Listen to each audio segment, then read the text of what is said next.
Welcome to Not What I Thought. I'm Erica. I'm Yolanda. And I'm Becca. We're therapists, entrepreneurs, and perfectly imperfect humans. We first met during a business owner retreat where we became fast friends because we're not afraid to be real and ask the hard questions about life. What we thought it would be like, how messy it actually is, and the courage it takes to create the life we want.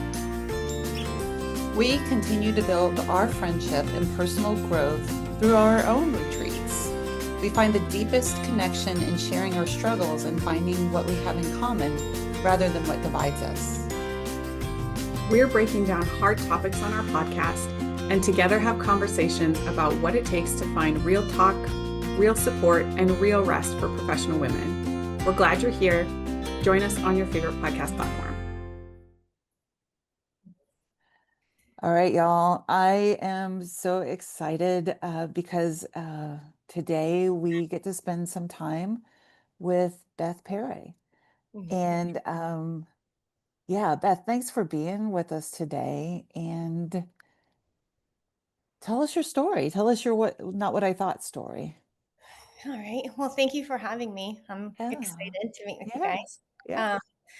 My Not What I Thought that I'm going to talk about is, I want to say hyper independence, or I guess, yeah, we'll stick with hyper independence. I think is the best way to say it. So, I like being super independent, not having to rely on anyone, like strong, independent woman type of thing, was something that I was like striving for since I was really young.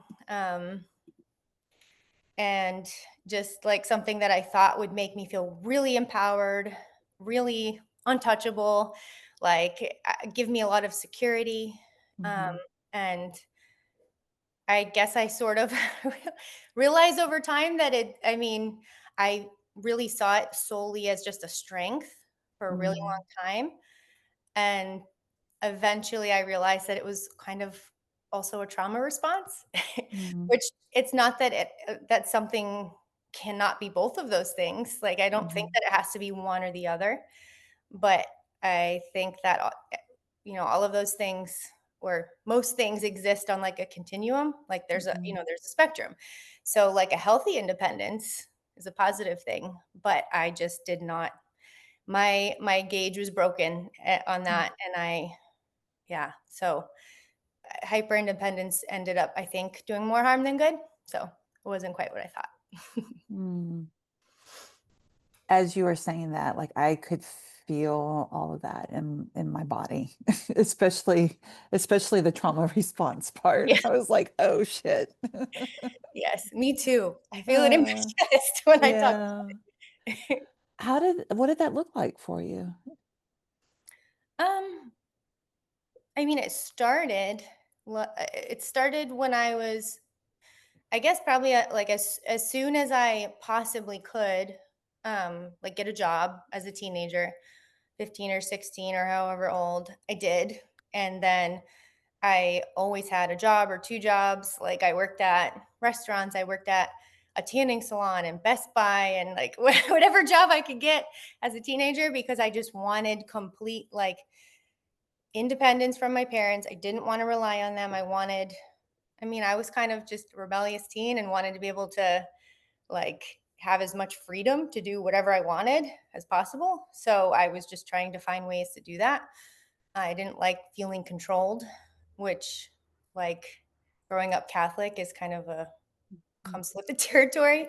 So I think that was sort of where it started, as like a rebellion more than anything. And then I liked it.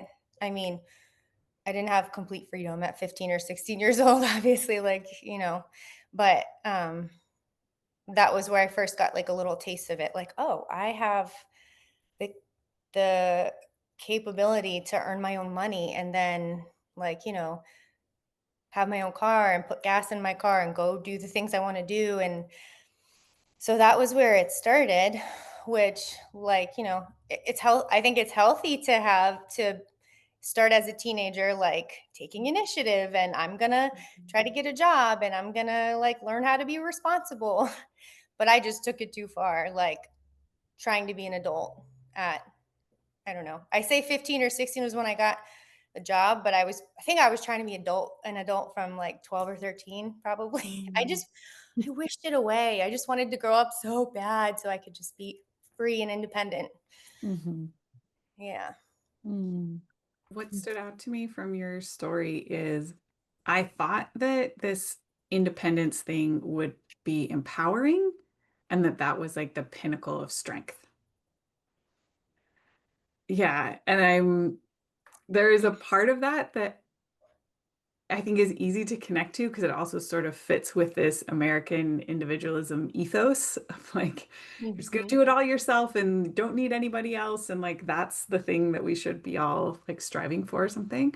Right. Um, and then towards the end, you started talking a little bit about how like maybe that wasn't quite what it was starting to take a toll. Yeah. Can you say more about that? Yeah. So I think it was taking a toll before like it started to do that before I realized that Yeah. was happening. And honestly, it's probably within the last few years that I've really realized like that how much it was hindering my ability to have like good healthy relationships, especially romantically, but not just romantically, like friendships and business wise and like across the board, really. Just like I have to do everything myself. I can do everything myself. I can handle it. Like I have to I have to like Mm. prove to myself or to I don't even know who I'm trying to prove it to. Like, just prove in general that I can handle everything, that I can do it all. Um and like nobody can do it all. And I know that we're wired for connection. Humans are wired for connection and we're meant to depend on each other and rely on each other. And I just realized I like got to a point that I couldn't allow myself to depend on anyone, like even if my life depended on it. It was like I just couldn't do it. It was like felt unbearable. Like it felt like complete and total failure if I which I don't believe that, but that was how it felt. So, and then I think, like I said, especially like as far as like romantic relationships, because like, in a life partner, I mean, I do for the most part believe in sort of like the traditional family unit. And I wanted to and want to be with somebody like, a head of the household, a man who can lead, and I can have struggled to no avail to let somebody lead. So that like I didn't realize how difficult it was for me to just let that happen, and I just like sabotaged myself over and over again in different ways. I think I attracted partners who like I guess would let me lead because I didn't get, that was the only way that I was capable of doing it. So, and it's like one of those things we have these patterns and we recreate the cycles over and over, not like consciously, I'm going to choose you because you'll let me lead. But it just always like, however long in 6 months in a year. And I'm like, I did it again. How did I let Mm. this happen? And it's a tough thing. And then when you're with someone who is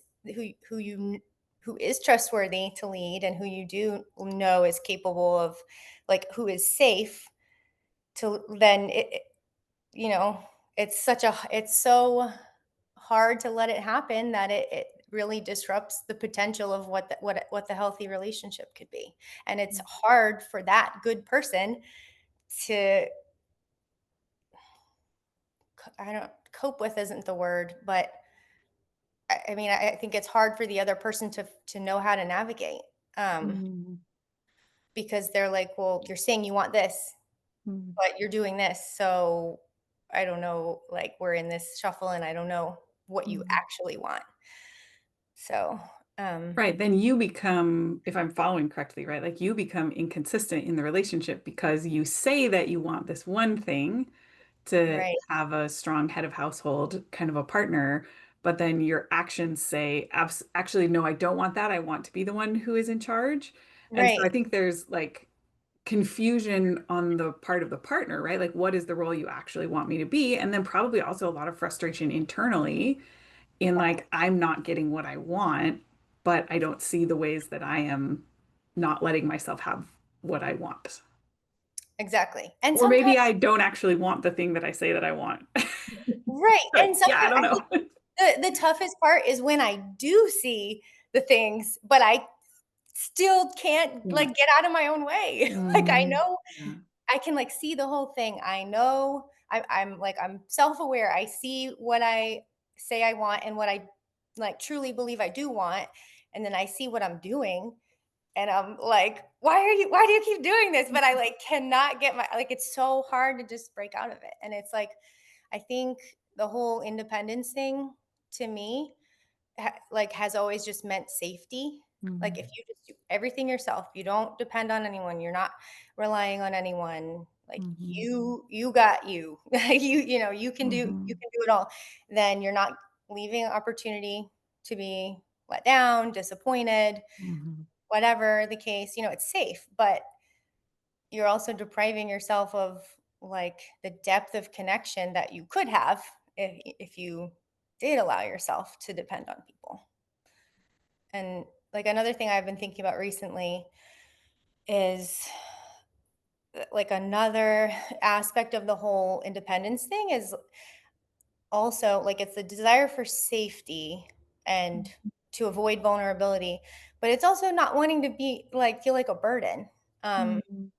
and like depending on someone, asking for help, letting someone help sometimes feels like a burden. Again, trauma response that goes, Yeah. you know, that goes way back to the roots. But um, like I try to reframe it as when somebody asks me for help or when somebody depends Mm, on me, I'm honored to be in that position mhm, where they feel comfortable relying on me, depending on me, coming to me for help. I'm so glad that you know that makes me feel like that fills my heart when that happens. So I think that other people probably feel the same way a lot of times. mm, Like, you know, if I'm asking them for, so I have to like remind myself of that, that I'm thinking that they're like, oh, she's so like, this is so inconvenient. This is so mm. whatever, annoying. But that's probably very far from reality, of what's going on. So you've carried narratives on both sides of the coin, Yeah. right? If I, yeah, I'm too much of a burden, or I don't have to trust or rely on anyone. Yeah. What has been your wake up call? What was your wake up call to all of this?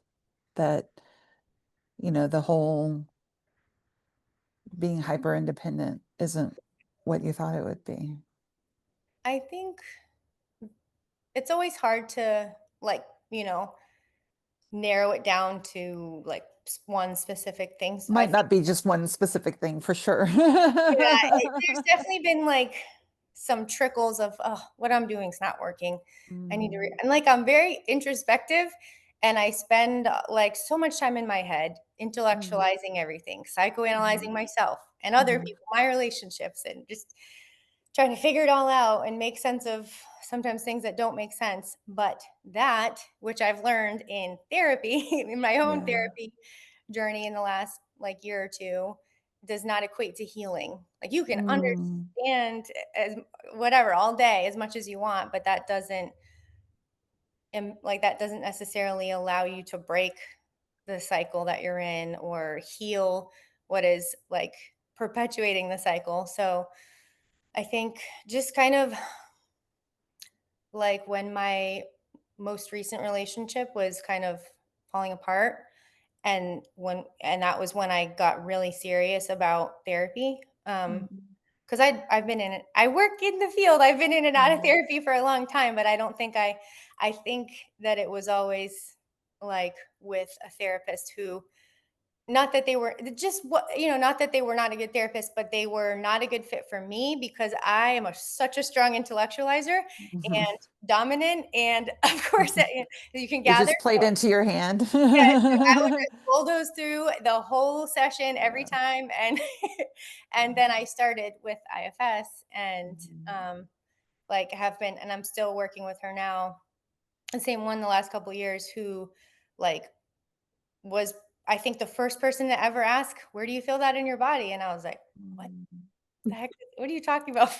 Feel it in my body?" It's a like, I'm thinking about it, and then kind of from there was when I started to like have a more like a just more depth of the understanding of the parts of me that are driving this. Like Mm. it's all to keep me safe, like, it's Mhm. all with good intention, but it's kind of like doing the opposite.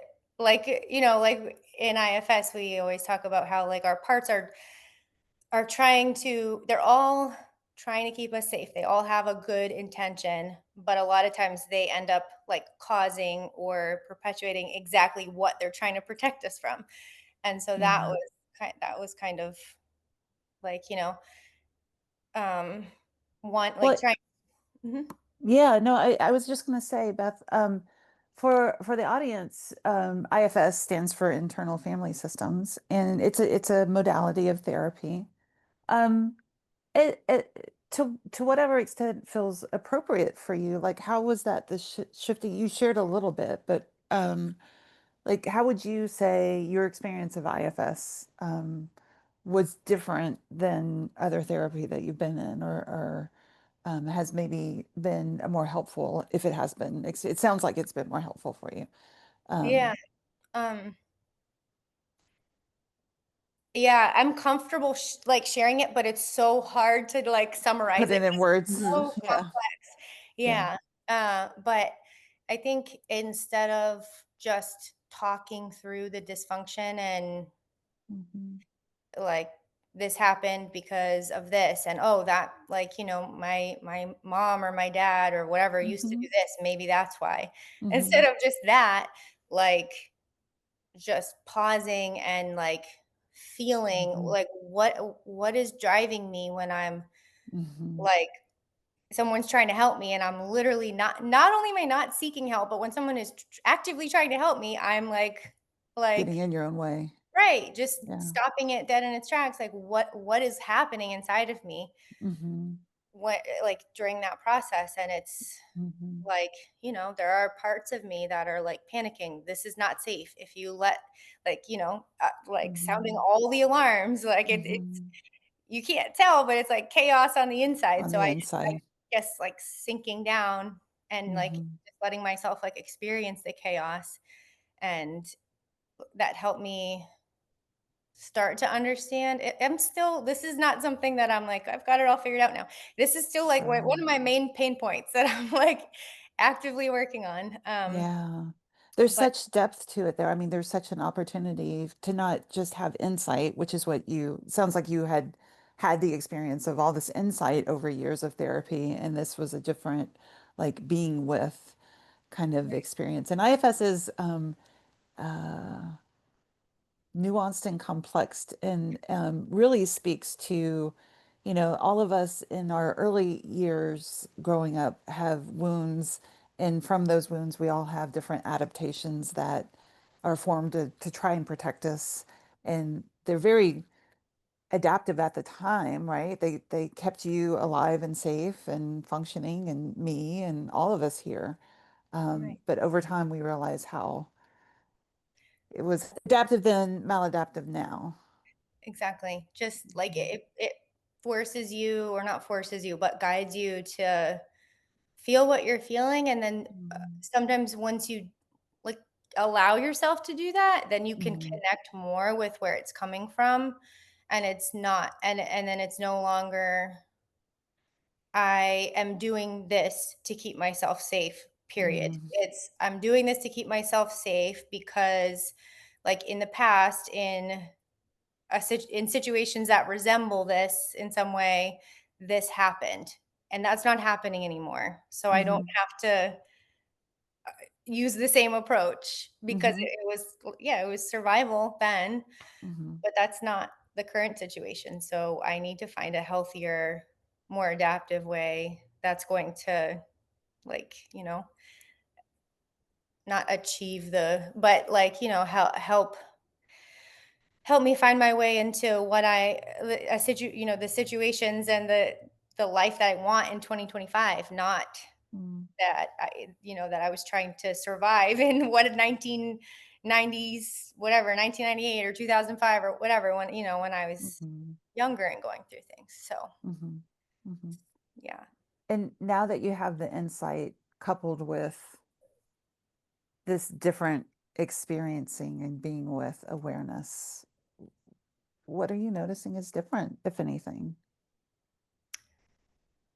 I think that um the friendships that have stayed close have, like, like you go through life and seasons, and like some things change and some things stay constant. And I Mm, think like the close friendships that I have now have more depth mm, than any I've ever had. And I think I'm in a place that I am like entering into a healthier relationship, and it's like a constant. I have to remind myself, like I have to actively and intentionally and consciously remind myself all the time, like, hey, you're doing it again. Hey, you're like, mm, when I'm getting in my own way. And sometimes I don't realize it till after the fact, but mhm, like the healing process that continues on, and honestly might be a lifelong process, I'm thinking. But like as that goes on, there are more times that I catch myself like, you're doing it again. mm, Reframe, like, go with it, and really mm, see what's happening in there. mm, There are more times that I can do that in the moment than times that it happens like after the fact, and way more mm. times that it doesn't happen at all, which used to be the case. Right. Thing is, it's more rare that it doesn't that I never realize it. I usually realize it now, just not always in the moment. Wow. Yeah. Yeah, I love hearing you talk about this process, and I feel like we're the same person, so that's great. Like, I Mhm, understand everything you're saying. mhm, I like how Yolanda's like, yeah, yeah, you. mhm. Yeah, same. I love that. I attended a training recently where they showed this video from Smarter Everyday YouTube channel, and he was talking about doing this challenge of the backwards bike. So you would take the handlebars off the bike and turn them backwards and put them back on. And he was basically saying knowledge does not equal understanding. So you can have the knowledge, what you need to do when you get on the bike with the handlebars Mm, being reversed. Like you can tell yourself, okay, I need to turn this way instead of that way. But our bodies know how to do it. Like we already know how to ride a bike, right? Like you just get back on and ride the bike again. Um, and it took him about 8.5 months to learn how to ride the bike, the backwards bike, and he goes and travels and tries to get other people to ride it. But they were making this analogy between that idea in the video and like what we do in therapy and just how we live as humans, as like we think we know what we need to do, and we can often figure that out. Like you're saying, like, okay, I know the tools, I know the reframe, I know where it comes from, I know like all these pieces, but until I'm able to stop and like I have to practice it over and over and over again. And then he described it as this process of like one day it just clicks. Like I just got on the bike mhm, and I could ride it, and he mhm. didn't have to think about it anymore. And I just find that, yeah, it's such an interesting process in how you're exploring now. It sounds like you're still in the like, I'm still thinking Yes. which way I need to turn the handlebars, but like one day you're just Yes. on it and it's just gonna go. And that's I like hope so so. cool. I sure Well, hope there's a lot of putting reps in. You got to put a lot of reps A lot in of to, reps. yeah. that's for sure. Yeah. And the thing too is, I love that. I'm gonna look it up as soon as we Yeah. finish. But like a lot of times when you're calm and things are okay, it's like a little bit easier to Mhm, stick to those things that you're practicing. But then once you're in an emotionally charged situation, which obviously relationships, like, relationships can be messy. There's a lot of emotions that go on sometimes, good or bad or what, it's just, there are emotional situations. And when the emotions like amp up sometimes, that part of your brain takes over like that. And then all that stuff that that you're like working on, it's much harder to pull that forward when you're mhm, in that emotional space. So, mhm, but mhm. but also the more you do it, the less like overwhelming those emotions in those situations feel. So, just a process. I've heard that limbic part of our brain, the limbic system, the amygdala, be referred to as like the smoke alarm of the brain. And you know how your Yeah. smoke alarm just randomly goes off at 2 o'clock in the morning, and you're like, Yes. this Always 2 o'clock in the morning, never always 2 o'clock in the 2 p.m. morning. Chirp, chirp. And you're like, there's no fire. But that emotional part of your brain is like caught on to whatever feels not safe in the moment, feels like a threat. So it Right. does take some putting in some reps to rewire all of that for sure. Yeah, absolutely.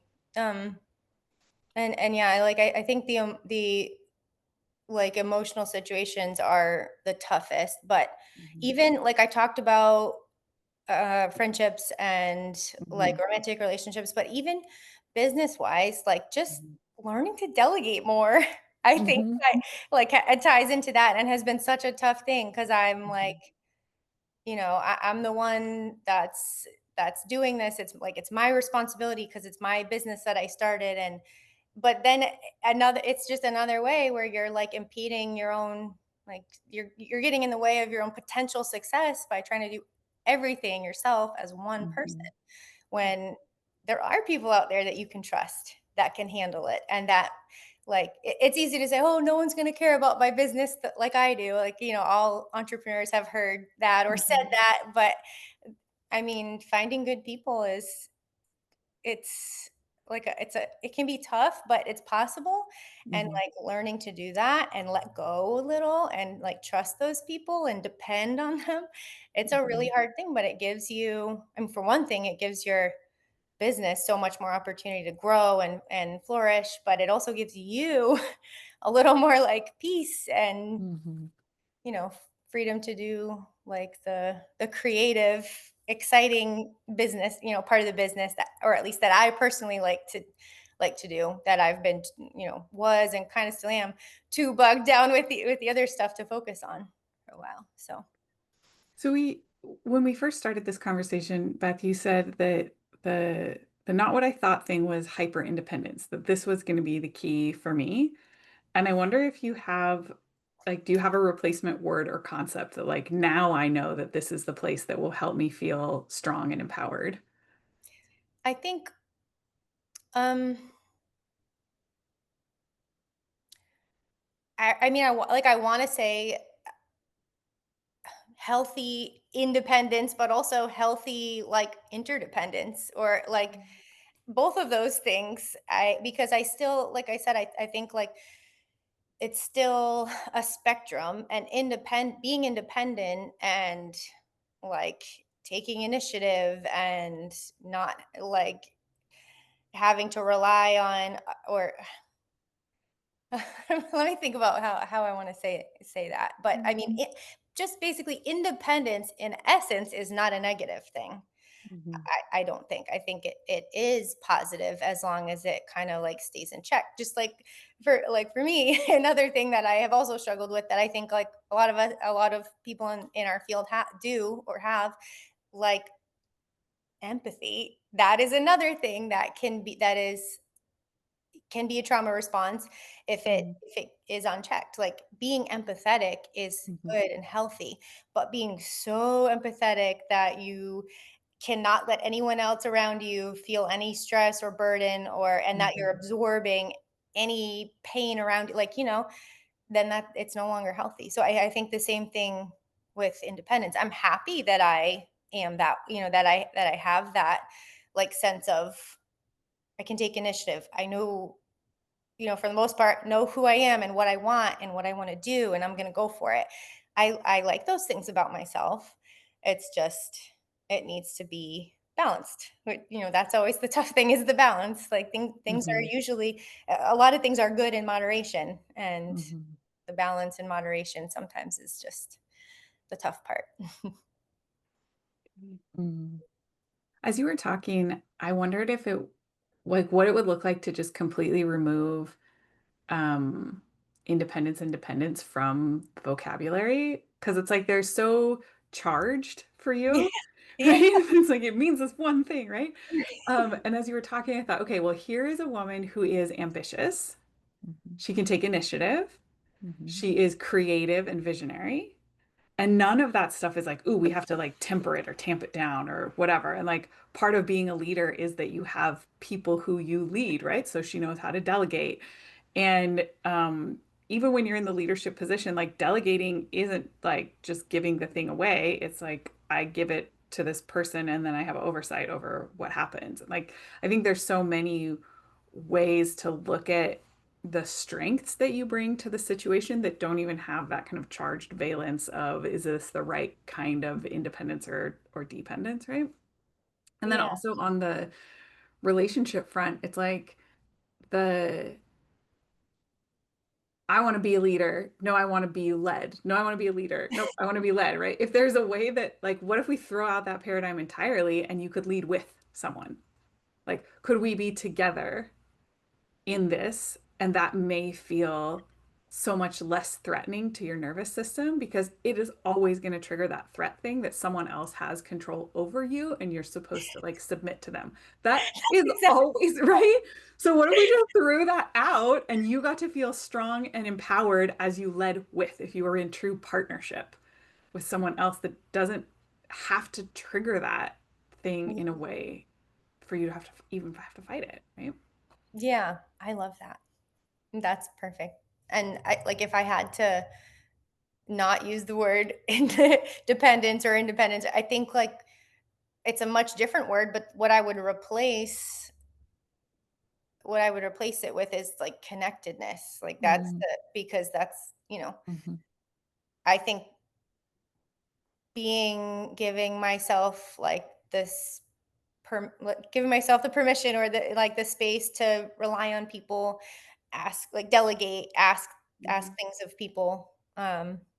Like that helps people feel or that helps me helps build connections with people because it's good to like with my staff at my practice. I think we've really built super strong. I have such an amazing team right now, and mhm, I think we've built really strong connection because like they trust me and I trust them, and like the more that I trust them and give them more responsibility because I know they can handle it and they will handle it, then they feel good and they feel empowered, and I do too. So and like same thing in a relationship too, if you rely on your partner, you act like you depend on them, that feels good for them too. And then the result is you both feel good. They feel like, she trusts me. She can rely on me. And I feel like, oh, I gave this a chance. I let myself rely on someone and nothing terrible happened. Actually, mhm, something good happened. mm, Right. So There's like cooperation and collaboration and mutuality and care yeah, and mm, trust and like all these other really great things in there. exactly. Yeah. I just think there like it's when I was younger, it was kind of just the result of the environment mhm, that I grew up in. But then it's like you kind of mentioned before, it's kind of like a societal, I don't know if societal norm, but like a societal goal that mhm, has been decided is something we should all strive mhm, for. And that so like when you're getting that feedback, it's hard to like snap out of it, like step back and recognize what's happening because you're like doing these things and then like society is like, yes, you're a badass, keep doing, like keep going, and then but then you're like, but I kind of feel lonely or like yeah, a little empty or because yeah. yeah, it's just not fulfilling, like yeah. Yeah, we have those family of origin adaptations and then the societal kind of ones that are the water that we swim in that just add to it. And it can feel really lonely. Yeah, Mm. agreed. Mhm. Beth, what does your heart know to be true about this? I think I said it once already, but it's like Mhm. a pretty easy answer, I would say, is what my heart knows to be true is that humans are wired for connection. Mm, Our hearts are wired for connection. We're meant to be connected to other humans. We're not meant to do life in in isolation. And I mean, when you're allowing yourself to be vulnerable and connect with and rely on the right people, you'll start to see that you're not a burden. It's not inconvenient. It's a good, healthy thing to be able to do that, and to rely on others and to be relied upon when Mm, when the time comes. So yeah, I think it just all sums up to humans are wired for connection. That's how we were made, and mm, it's definitely true. beautiful. Erica, what stirs in your heart? What do you know to be true?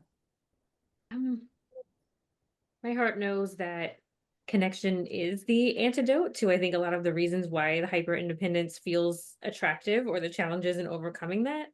I was thinking about some of the trust issues. That's usually my thing. I have trust believing that the other person can get it done, or will do what they say, or will do it, well, or all the things. Um, and sometimes they're going to mess it up. And so I think, to counteract the script in my head of, see, this is why I have to just do everything myself and, go along that path. The connection piece is, okay, this person has good intentions and they've made some kind of mistake, or, we've had a miscommunication or something along those lines. I'm still connected to them. I still love and care about them. They love and care about me. So how are we going to figure this out? Mm, The Probably. whole same person thing, I totally see it. The more, the more you talk, I'm like, yes, I could have said it myself. mm. How about for you, Becca? What does your heart know to be true?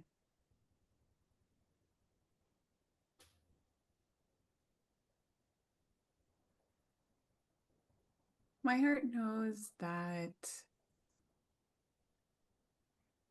there are ways that this kind of healing can be easier than we sometimes make it out to be.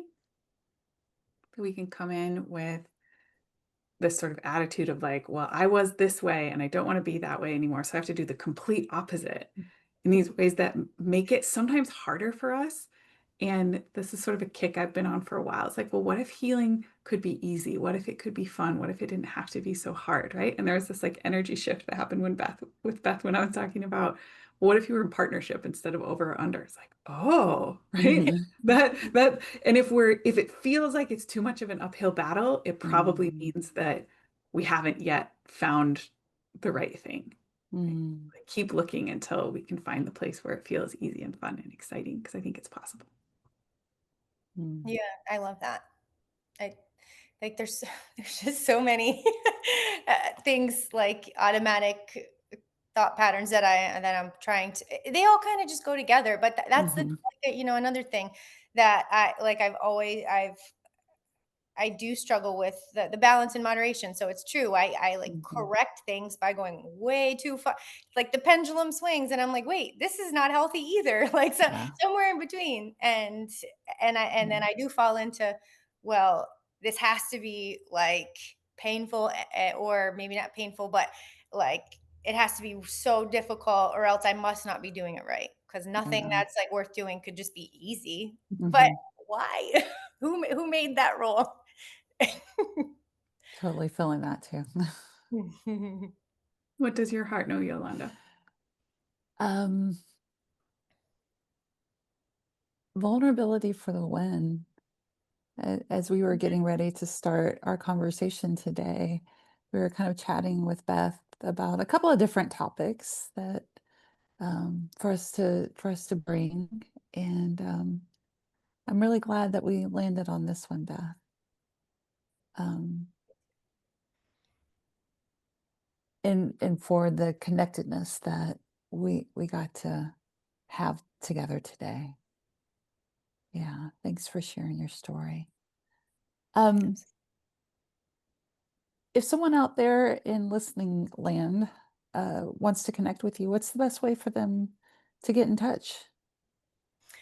Best way to connect with me would be email, probably by email. And my email address is just my first name, Elizabeth, at everyrosepsychiatry.com. Lovely.